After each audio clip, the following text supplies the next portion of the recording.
With final victory secured, the dominance of our clan could not longer be disputed. Faced with our invincible armies, all Japan was forced to accept the supreme leadership of a single daimyo.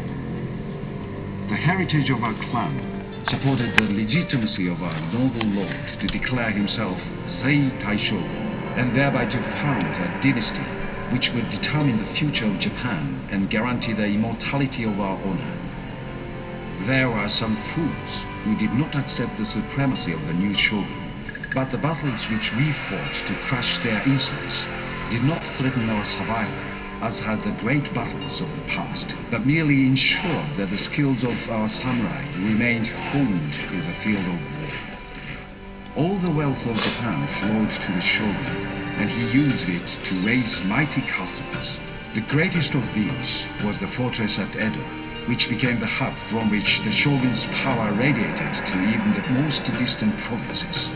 Former rivals were obliged to march from every corner of Japan to subjugate themselves before the shogun. Every warrior was now under his direct control, and if any thought that the shogunate was repressive, then they were shrewd enough to keep these thoughts to themselves. All aspects of life were guided by the will and wisdom of the shogun. He encouraged the samurai to train in the arts of writing and painting, as well as the way of the warrior, while the emperor himself was freed from the distraction of day-to-day power. The order of society rested on strict enforcement of the social hierarchy. The peasants were reminded of their obligations at the point of assault, and were soon convinced to settle into their jobs of drawing, making, carrying, breeding, and paying taxes for the shogun. Once again, Japan became a land for the Japanese, and there was no longer any need for the foreigners' strange superstitions or their coward weapons, and they were not missed when the bamboo curtain descended.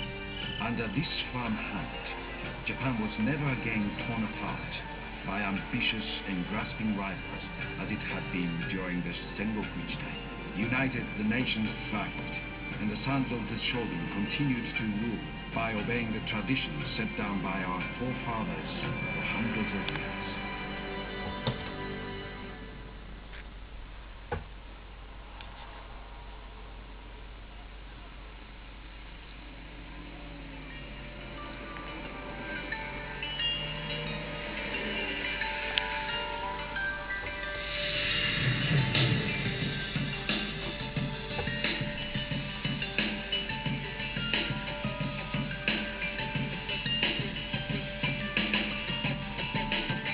This day, his memory is honored, and his courage, his shrewdness, and his skill in battle are legend.